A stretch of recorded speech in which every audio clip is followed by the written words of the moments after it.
reading for us. Our first co-reader is Abby Niesel. How you doing today, Abby? Good.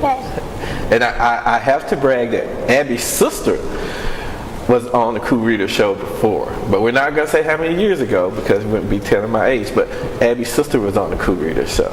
So tell me, Abby, what school are you coming from? I go to Sherwood Forest. All right, and what grade are you in? 5th. Okay, and how old are you?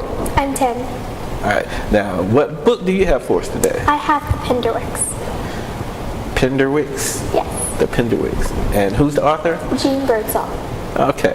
Now, could you give me a quick summary about the Pinderwicks? Yes. It's about these 4 girls and their dad. Their mother had died, and they go to Arndale Hall, which is a mansion, and they rent a cottage that is in the backyard of the mansion. And there they meet a boy who becomes their best friend. They go on a lot of adventures together, and they do all these cool things together. Okay. Now, what type of book is the Pinderwicks? It's an adventure book, and it's pretty funny, and there's some cool jokes. Okay. So, which character do you like the best? I like Sky. Okay, and Scott is? She's 11, and she's the middle child. Okay. And that's Sky or? Sky, yes. Sky is. Okay. Well, what I'm going to get you to do is I'm going to get you to read a couple pages for me. Okay? Sky hurled herself into the hedge tunnel and crashed, slammed into someone and fell to the ground in a tangle of arms and legs.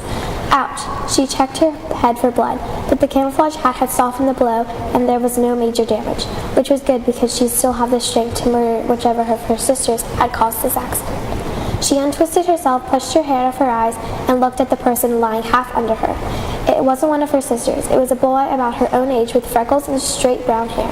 His eyes were closed and he was pale and lying still. "Are you unconscious?" said Sky in a panic. She yanked off her hat and fanned it with him. She fanned him with it. She had seen a cowboy use his hat to revive another cowboy in a movie once, but it wasn't working. The boy's eyes didn't open. Sometimes in movies they slap people, she thought, but she hesitated to slap someone who had just been knocked out. Still, the boy was in trouble. If she had to slap him, she had to. She pulled back her hand and he opened his eyes. "Thank goodness," said Sky. "I thought you were dying." "Not yet. Does your head hurt?" He touched his forehead and winced. "Not yet. Not too bad." "Okay, good. I'm going to help you get home. Where do you live?" "I live..." "Jeffrey!" It was Miss Tifton's voice again, and she sounded very close. Guy put her hand over the boy's mouth and whispered, "Shh, trouble.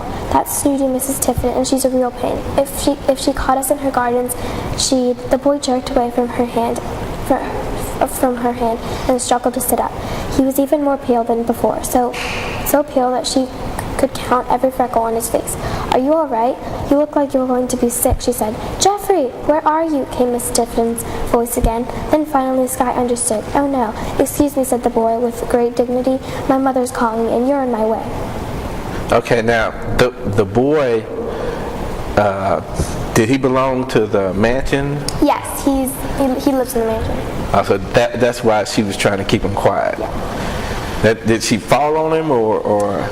She was exploring one day and she bumped into him on the way to Arndale Mansion. Oh, and he fell out like he was almost unconscious? Yeah. Okay. That sounds pretty interesting. And that's the Pinderwicks? Yes. Okay. I want to thank you for that reading, and we're going to go next to Mr. Stephen Forrest.